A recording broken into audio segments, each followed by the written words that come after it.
Hey YouTube, it's time for your daily dose of coffee. Thank you for stopping by Throwing Before Going. Today we're going to start a new series called This Week with Coffee. What I plan on doing is I plan on capturing all the week's information, putting it into one video. Hopefully it's something you like. If you do, please hit subscribe, ring the bell. I'm going to start doing this every Sunday. I know resets for Destiny are on Tuesday, but I'm going to do this on Sunday. Let's see if we can capture everything. We can talk about everything. We can get everything out there, and we'll go from there. We'll see what we can come up with. Sit back, grab you a cold one, whatever that drink of choice is, and let's see where we can go with this today.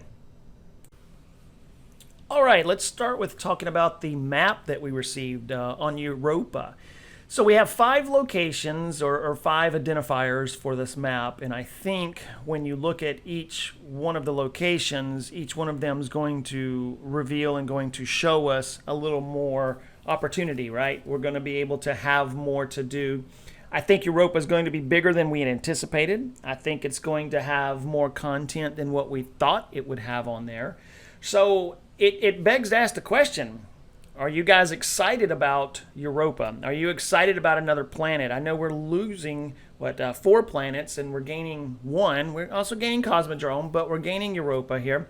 Are you excited about it? What are you looking forward to? What thing is it about Europa that you're hoping to uncover, or a storyline that you're wanting to discover?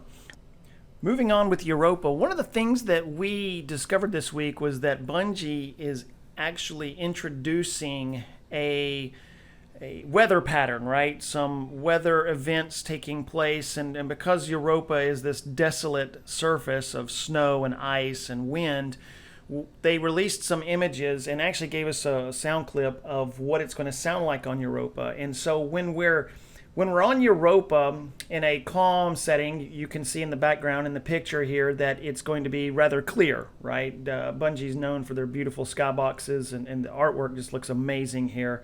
I can't wait to actually get in there and mess around with it a little bit. And then when it actually changes, right, as the weather pattern changes, we're going to go from this clear, it's going to get a little bit more filled with some snow, blizzard-like conditions. There's a middle ground, if you will. And then it's going to evolve and move into a blizzard condition, right? So this is that same image that we were looking at, but this is the tier 3 or the blizzard condition. They had hinted around about the wind being able to potentially blow us off our Sparrow. I for one, don't know how I feel about that. I like it, don't get me wrong. The effect of the wind and the snow and the blinding effect. They're putting resistance as we're walking through the snow. With that wind, we'll feel that resistance. It'll slow us down a little bit. So that part is exciting to me. We'll see how it goes. But tell me your thoughts. What do you like most about this? Do you like the weather pattern, the changing weather patterns? Hit me up. Put it in the comment below and let's discuss it. Something else that Bungie released this week was a new trailer. I think the trailer looks really good. I like the gameplay. It showed us more of what's going on Europa. We actually see in the trailer an old friend, Varix, from D1 days, Prison of Elders. So that was kind of a little refreshing, a little throwback. There was some scenes in here that made us really dive deeper into the story of trying to figure out what and where and how things are going to lay out, right? And for me, I got excited. I got goosebumps. I got chill bumps, which was good because I haven't felt it in a while in the game. So that was kind of good. The overall theming I like.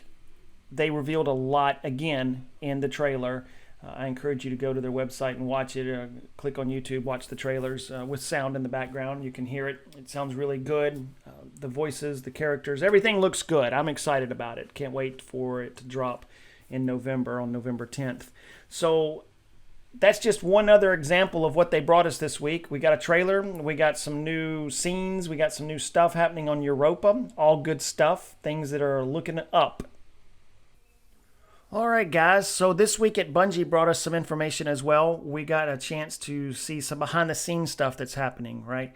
So one of the biggest things that I took away from this week at Bungie was that they're changing the scripting model. So we're going to be going to a physics host from a mission host. Now what this means for in the game, it means that the enemy is going to track us differently, or even us, right? Enemy combatants will be tracked differently. The mechanics are going to be based off of what you're doing, how you're doing, where you're going, and that sort of thing, versus in the past it being a mission host. Now, it's going to bring a lot of changes. Some might be frustrating, some might be good. For example, I don't like the ground slamming right now in the game that the ogres do, or any boss does. You know, they can slam you from 15, 20 feet away and knock you into a wall and kill you. But that is the nature of the game right now, and we'll see where it goes from there. So the migrating from the mission host to the physics host, that was one of the biggest things that I saw. Next up was going to be that the install size, right? We finally got an approximation of how big this file is going to be for Beyond Light. First thing to point out is Bungie said it's going to be a brand new download. It's going to be a full re-download of the game. So starting on the 9th, the evening of the 9th, we're going to be able to do a full download that evening. Now, we won't be able to jump into Beyond Light until the reset on Tuesday the 10th, but the fact that we can get in on the 9th and do that download is crucial, because if you're like me and you play on a PS4, you got to do the download, but then you got to do the copying file, and that copying file takes forever sometimes. So we know that the file is going to be anywhere from 59 gigabytes up to 71 gigabytes. So that's not like what it is now at over 110 gigabytes. So they're going to save some space, so that's pretty cool. Moving on from there, we also see that there's going to be some changes to your character. So if you like the ability to be able to customize your face as your guardian to look more like you, they're bringing that into the game. For me, not a big deal. I never take my guardian's helmet off anyways. But some people like that. Some people want that. Let me know. You tell me down in the comments section. Is this something you're looking forward to? Let's talk about the physics hosting versus mission hosting. Let's talk about the file size. Put a comment down below and let's open up some dialogue and let's talk about it.